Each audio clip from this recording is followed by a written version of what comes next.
It is Wednesday, August 2nd, 2023. We're on the road to Summerslam. It's about 20 after 6. I'm just outside Toronto, and I'm on my way to Detroit, Michigan. So this is the start of the Summerslam journey vlog. Stay tuned.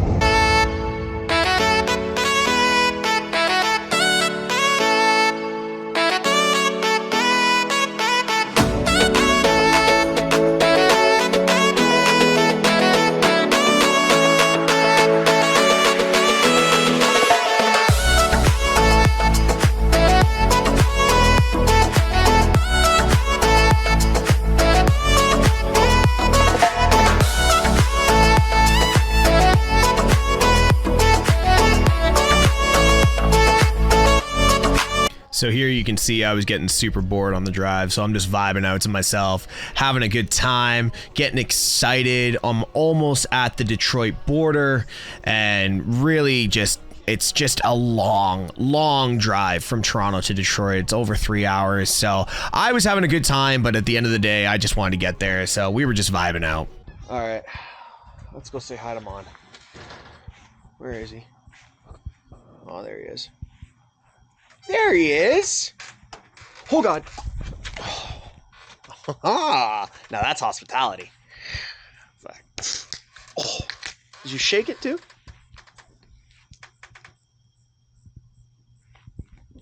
That's how you start SummerSlam weekend, right there.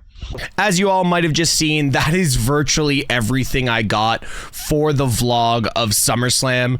The one thing you need to understand is, as a content creator, and when you're meeting up with a whole bunch of content creators, everything is a massive whirlwind when you get to the city for the event. And I met up with so many fantastic content creators. It was kind of like some massive content creator house of just pure, friends and joy and just great conversations about professional wrestling. That was all I could really get. I will have some photos and other things going on in this video, but guys, welcome to my SummerSlam vlog and review. Now, like always, guys, don't forget to like, subscribe, and put the bell on for all notifications that are the Mr. Teshk Wrestling channel.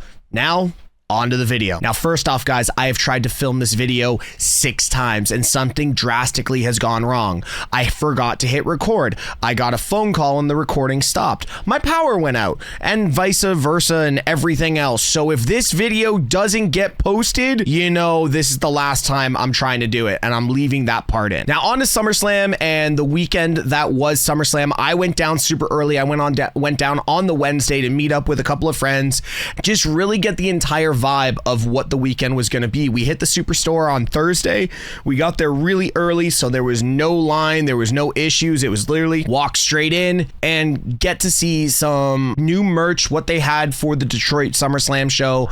I personally got my new big gold belt, which I wanted to make sure that was the purchase I made for the weekend. I ended up spoiling myself and got myself a Kevin Owens first Universal title 99 of 99 autographed and authenticated picture, which I can't wait to put up. You can see it sitting there behind me. But really, like, the Superstore was just to get immersed into what the weekend was going to hold. We walked around downtown. We had this massive poster of Jay and Roman and everybody else for SummerSlam, which was on this massive building. I can't believe how big this poster was. It was crazy.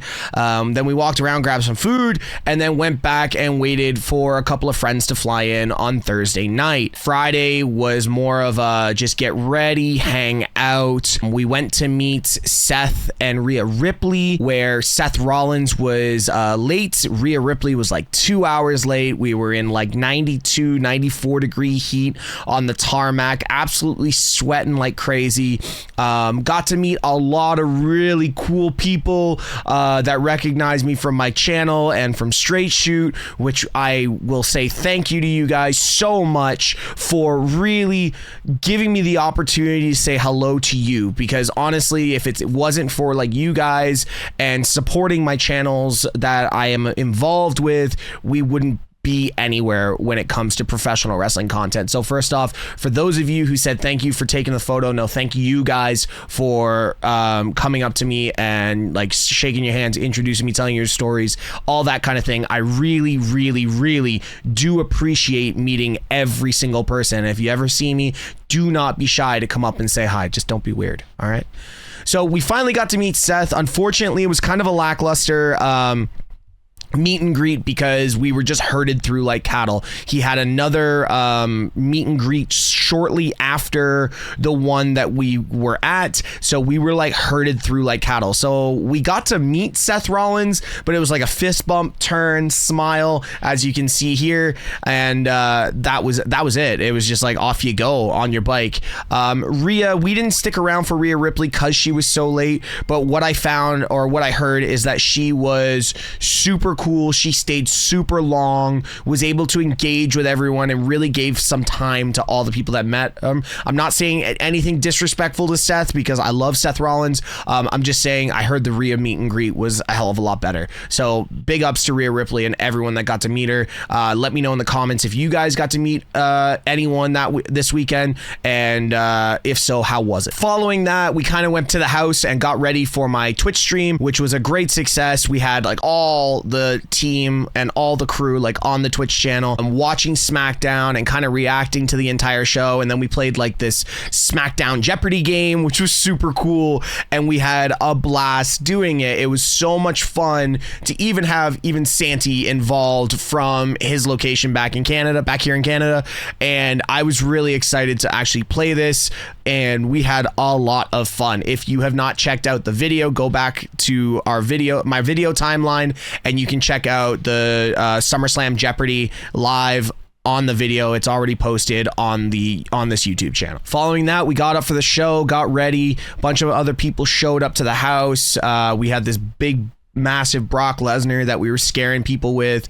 It was a great little video. I'll make sure I have it posted here somewhere, and it was cool. That it was just Brock Lesnar everywhere. Everyone was super hyped to get down to the arena, and we left around 2:30 to get down to the show. It was about a 30-minute drive for us. We went and got some food, met some great people. I got like a little bit of a vlog video right here. All right, so we're outside Basement Burger Bar. Thank you, brother, appreciate you. We're outside Basement Burger Bar. We got wrestling fans everywhere. This is going to be an incredible show. I've got the Seth Rollins drip to the toe. Oh, hold on. Nate has stolen something from me. I'm going to have to take that back for a sec, Nate.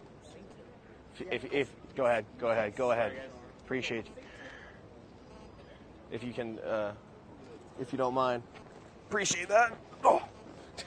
Yeah, so we're waiting for some food. We got the crew. Weezy. We had some lunch, and it took us forever to get into the restaurant because there were so many people around. All you could hear was yas and whats and dummy, yeah, everywhere around the building, inside the restaurant, outside the restaurant. Just wrestling fans just really getting amped up for a show that we had so much expectation for. And we ended up finishing our lunch, and we were like, all right, well, it was like 5 o'clock at this point, so we decided like to march on down to the arena. And the one thing I want to say is I did get a really large Clash at the Castle vibe with the march to the arena. But then you could start seeing the differences, and I don't know if it was just the unorganized status of everything going on with the security and how the facility set up, how it's really cramped into downtown Detroit, but it felt like we were all getting like herded down a canal. And Clash was very open. Montreal was very open. It was very easy to get there. What I found, it was just like it was so unorganized. Everyone was lined up around the building for like no reason, and we just kind of just walked up, and then security kind of a cluster because you were told that you couldn't bring certain things in, but then you saw people going in with bags and tripods and selfie sticks and all kinds of stuff like that, and it was a really weird entire setup. So I'll put minus points on Ford Field for that. But once you got into Ford Field, like your eyes just went like deer in the headlights, because I had never been to Ford Field. I've been to a lot of stadiums in my life, but I had never been to Ford Field, and it was one of those ones where you're like, holy shit, like you're in a coliseum almost. You felt the energy just start to lift, and there's thousands and thousands of fans everywhere. And we walked around, we got some great photos overlooking the ring and the bowl and the field or what have you. And then we walked around, met a lot of great people. And again, I cannot harp on this enough, guys. Thank you so much for showing so much love and being such good people, just coming up, shaking my hand, wanting to grab a photo. The other content creators I was with, they're getting photos with everyone. So I really appreciate it. It makes me feel like I do something for not just for my own well-being and mental sanity and this love of professional wrestling that I have, but I do really respect all of you guys for coming up. Yeah, we finally got to our seats, which we had really good seats despite what people see on the video. Maybe it's the camera lens, but our seats were great. We had a perfect eye line of the ramp, and we had a perfect eye line of the ring. So I don't know if it's the camera lens, but I felt closer than I did at Clash of the Castle. So it was one of those ones where I was really hyped and I had a lot of energy and expectation going into the show.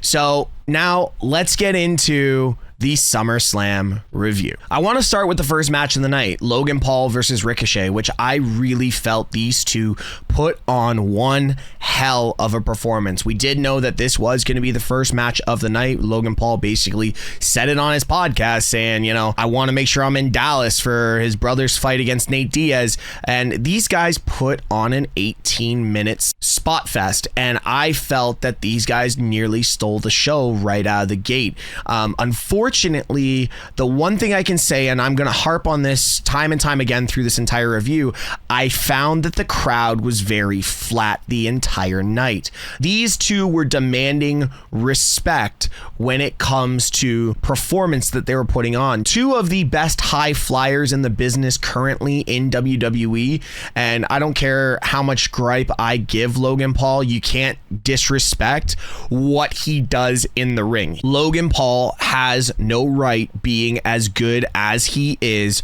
already in professional wrestling. So give him credit where credit is due. This match went, like I said, 18 minutes, and these guys performed very well. I really loved the back and forth with Logan and Samantha as well. There was a lot of little back and forth there, hinting at Ricochet and Samantha's real life relationship, and I loved every little bit of it. It was really cool to see. Logan Paul obviously comes out with the victory. Not obviously, but we kind of knew Logan wasn't going to take an L that night, because Logan is bringing so many eyes to professional wrestling, and with Prime and everything there, it's really one of those ones where you're like, yeah, Logan's not going to lose, but Ricochet is going to come out the winner because of how well he helped carry the match. And I really do believe Ricochet is the biggest winner of this match, because it's going to give him the opportunity to go on and move into finally that mid-card championship run to finally work for a title. So I really like this idea of what they did. Hopefully we see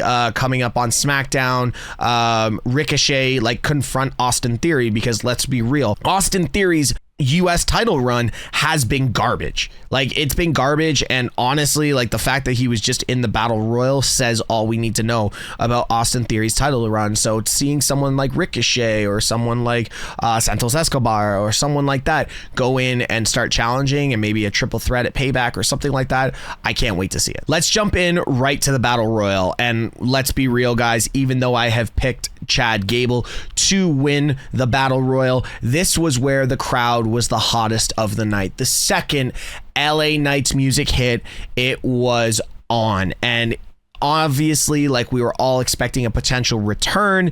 It wasn't The Rock, guys, it wasn't Bray, and it wasn't Randy Orton. Homo sapiens rise. It was Omos. And listen, at the end of the day, I can't be disappointed. What's a battle royal without a big man to get thrown out by the entire crew? And that's virtually what happened. Omos came in, he bodied a few guys, made himself look strong, got tossed out how a big man should get tossed out, and now we move on to the LA Knight show. And that's what that was. It was the LA Knight show, and if LA Knight had not won that, Detroit would have rioted. There was some points there where you felt the anxiety and the stress of LA Knight potentially going over. But at the end of the day, you always knew LA Knight was going to win this. But I'm just very surprised it was only an 11.5-minute match. I think they could have done a little bit more with it, but LA Knight throwing Sheamus over, becoming the new face of Slim Jim, and going on to do bigger things. I think he's going to do a spot with The Miz now, which is really going to put him over. That promo battle we saw on Raw, which was great. It was one of the most real promo battles we've seen since The Miz and Daniel Bryan, so I loved it. LA Knight is a future world champion. I can't wait to see it. So LA Knight. Let's move on to one of the matches I was most looking forward to, which was Cody Rhodes versus Brock Lesnar. And guys, if before I go any further, if you feel that I'm not as energetic and apropos as normal, it's because my voice is still not recovered from the show. I'm recording this midweek, so I'm sorry, but I just want to make sure you guys know that it's not that I'm not energetic about this. I'm just trying to save my voice. Cody Rhodes versus the Beast, Brock Lesnar. First off, both entrances, amazing. Go check out my TikTok for those videos. I can't put them on YouTube for copyright reasons, but go check out the TikTok. The link will be in the description below, so you can get our reactions plus the entrance as well. This match was a 17.5-minute banger. The one thing I hated about this match is how slow it started. The throwing Cody out for the count out, throwing Cody out for the count out, throwing Cody out for the count out, and then Cody Rhodes using a set of stairs to hit Brock Lesnar. Like, how is that not a disqualification? If there's a count out involved, then there's obviously got to be DQs involved. So I was very confused by this, but moving on from that, this match was awesome. First off, I don't think I've ever seen someone's shorts ever explode to the extent that Brock Lesnar's shorts exploded, but I still feel that this match was one of the best overall stories told for the trilogy that was Cody Rhodes and Brock Lesnar. I think they put on a great match. They told the story. The spot at the end where Cody got probably one of the biggest rubs that Cody's ever going to get in his professional wrestling career, that was Brock Lesnar taking the gloves off, giving him the handshake, pulling him and raising his arm. That was something I never thought I would see from Brock Lesnar. I don't think I've ever seen it from Brock Lesnar, and I don't think we'll ever see it again. So that was a huge moment to experience live. Shayna Baszler versus Ronda Rousey. I am going to plead the fifth on this one because at the end of the day, I was one of those ones that I did get up and I walked out on this match. I didn't walk out on the match because it being a women's match. I walked out on this match because I didn't really care about the storyline and I had to go to the washroom. And I'm not saying it was a bathroom break because it was the time of the card for the bathroom break. It was, I had to go to the washroom. So I walked around. It was only a 7.5-minute match.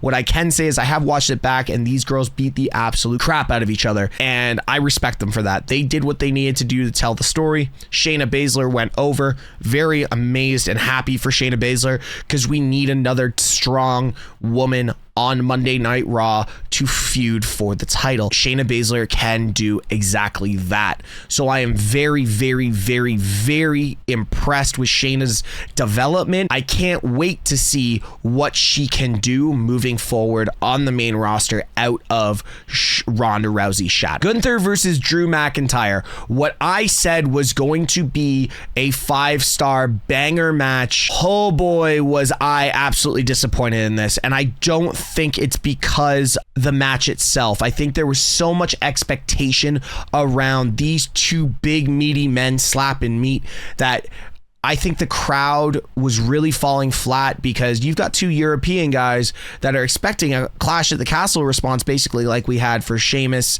and Gunther, and then also how we had the response for Drew when he went up against Roman. And you're not really going to get that with a North American crowd. I even personally tried to get the "Oh, Drew McIntyre" chant going, and the crowd wasn't feeling it at all. And I think that's why the match fell flat for me. Like, don't get me wrong, these guys performed a very good, almost 14-minute match with some really cool spots, but unfortunately, with guys like Drew and Gunther, and when you are having technical wrestling like they can perform, you need the crowd to be behind you, and the crowd was just not in it for this, and it was really disappointing. I will personally give this match 4 out of 5 stars just because I think they did perform very well. But at the end of the day, I struggled getting into it because of the crowd being so lackluster. So, and I'll go back to the crowd more and more in this episode. But if the crowd was better, I think this match would have gotten better reviews. I still think the match was very good. These guys performed very well, but the crowd just did not do it for me. Seth freaking Rollins versus Finn Balor, and of course you had Damian Priest, Senor Money in the Bank, Mommy, and Dominic Mysterio getting involved. First off, I was dripped out like Seth Rollins for this event. I was so happy to see Seth's entrance and sing and dance and do my thing. I was also very excited to see Finn Balor in Judgment Day because I have been one of the biggest fans of Judgment Day from the start because there is so much potential for them. The match itself, I think this match is where the crowd was most active. They were involved. They were singing. They were cheering. They were booing. Everything that you need from a professional wrestling match on a big stage like SummerSlam was given in this match.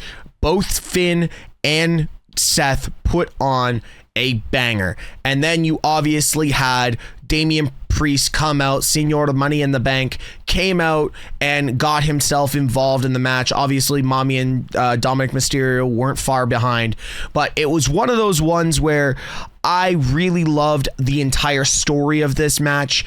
They went for about 18 and a half minutes, which was great. It was enough to tell the full story. There was miscommunication again between Finn and Damian Priest, which is telling an even bigger story.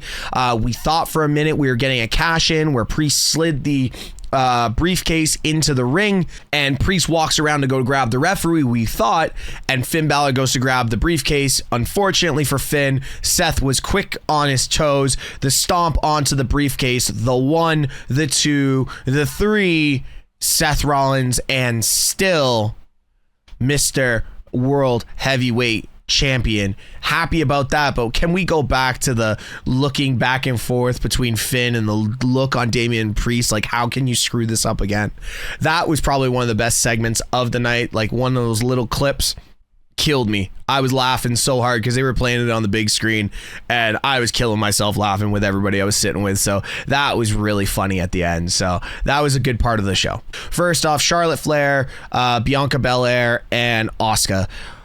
Oh my God, did this match need saving? 21 minutes nearly of these 3 women going back, trying to create something. It was just not well received. And I don't like the fact that a lot of the Detroit faithful walked out on this match as well. It was really difficult to get into this match because it seemed like it was just all over the place. I will say that these are 3 of the best women to ever do it. And a lot of people saying, oh, the women's roster is bleak and it's boring. No, it's not. Like, you had 3 of the best women in the business right now going out there and putting on a great show in front of 60,000 plus almost. It just didn't hit because I believe that another one, it was the crowd. Eventually they had an injury with Bianca Belair, which I felt was very strange. I don't know why we had that. They had the doctors run down this ramp, which was easily 60, 80 yards to get Bianca to almost take her out. And then she's like, oh no, I'm back type thing. I didn't like that. I didn't think the match needed that, but whatever. Bianca gets back in, gets up on the top rope, does the 450 splash on top of Charlotte, and finally there's a whole sequence of, Charlotte getting the mist from Asuka, Bianca getting Asuka, pinning 1, 2, 3, and I was pissed. I didn't see why at the moment why the title was going back on Bianca, because we don't really know what's going on with Bianca's character and the storyline, and I just feel it didn't fit. Obviously, yes, okay, I have a slight bias. I am not a big fan of Bianca Belair. As you can see by my reaction here, I was not happy about this title change. I didn't understand it, and then obviously we hear EO's music hit, and holy crap did this crowd go off. First off, I'm very privileged that I have seen a lot of cool stuff in professional wrestling. The one thing I have never seen is a cash in, and I got to see a cash in, and it was great. Io comes down, Bayley beats the crap out of Asuka and Charlotte outside the ring, goes for Bianca's knee. Bianca's laid out. Io goes for the moonsault. 1, 2, 3, and new women's champion Io Sky. And the beautiful moment was Dakota Kai returning from injury, being able to join Damage Control sisters for this celebration, and how fitting 1 year from their debut as Damage Control on the champion that was Bianca Belair, which I now understand why they did it for the story, that Bianca was the one that Io cashed in on. 1 year, 365 days later, they showed up. They just wanted to talk. And now you have a new women's champion. And finally, we get into the main event of the night. Tribal Combat. The main event, Jey Uso versus our tribal chief, Roman Reigns. And damn, did these boys go all out in this match. This Tribal Combat, I'll take Tribal Combat any day of the week, twice on Sunday or twice in a premium live event, because this was such a good match. The crowd was hyped for Jey Uso. Let's talk about that. This video here does not do it justice for what we were witnessing. It felt like I was in the movie 8 Mile, like where B-Rabbit was talking to the crowd, and everybody in the 3-1-3, put your... And we were in the 3-1-3, and everyone was putting their hands up, and Jay had the crowd going. Everyone was feeling oozy, and it was great to see the dynamic change from everyone feeling oozy to still seeing everyone who acknowledges their tribal chief. The second Roman's music came out, and he did his march. 4 minutes. It took 4.5 minutes. It took him to get to the ring. The entrance was great. It was cold. It was storytelling at its finest. This match was brutal. We had a couple of really cool table spots. We had an exploding kendo stick. Big shout out to the cameraman who pulled the kendo stick out of the way. Go back and watch this. Jay jumps through the ropes long ways while Roman's in the corner by the barricade, and actually you see the kendo stick sticking up, and if Jay had slipped, he would have gone right down on it. So big shout out to the cameraman who caught that and pulled that kendo stick out of the way. This match was what we needed to bring in a new story for the bloodline. The only thing I hated about this match is all they did was copy paste Clash at the Castle with Solo's debut. We saw Jimmy Uso get taken down to the ring between the match segments and brought in. We saw him, so we knew something was going to happen. Nobody really ever believed that Jay was going to win the undisputed WWE Universal Championship, but I knew something was going to happen when we saw Jay come out. WWE, next time you do this, make sure he's not wearing his white Jordans. That was a complete giveaway. This match had everything, but the main part of this match was that Jimmy turned on his brother and cost him the title. And the cool part was it was almost like Roman didn't know. And I really like the little build that they have with that. Now, what's going to happen with Jimmy on SmackDown, and also what's going to happen with Solo and Roman, because at the end of the day, we are starting to see the cracks in the foundation between that relationship. Roman accidentally speared Solo after Jay pulled him in, so there was a back and forth there, and then Roman ended up getting speared through the barricade by Jay. This match had everything it needed, and I loved it. I'm going to give that match a 4.5 star, 100%. I would watch that over and over and over. Overall, SummerSlam's card on paper was great, but I think the high expectation of the entire crowd going into the biggest party of the summer, that is SummerSlam, I think SummerSlam unfortunately fell a little flat. The experience, the 3.5, 4 days I was there to hang out with everyone, meet the wrestlers, engage, create content, that was awesome.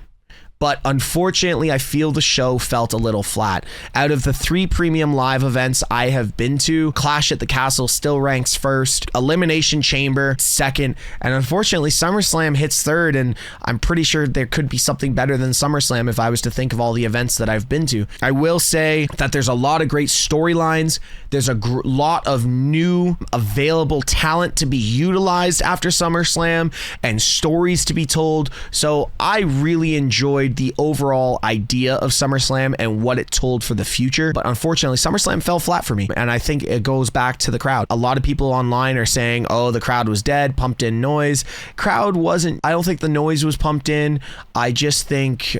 I haven't watched the entire show back, so I don't know. But for me, the crowd did fall flat in a lot of really important parts. But anyways, that's my vlog / SummerSlam review, guys. If you want to see more reviews of Monday Night Raws and SmackDowns, please let me know in the comments. What was your favorite part of SummerSlam? Let me know in the comments. Let me know what you felt was the most important thing, and let me know if you were at SummerSlam, where did you travel from? Guys, like always, thank you for coming to my video on the Mr. Teshk Wrestling channel. Don't forget to like, subscribe, and put the bell on for all notifications that are my channel. And like always, be good people.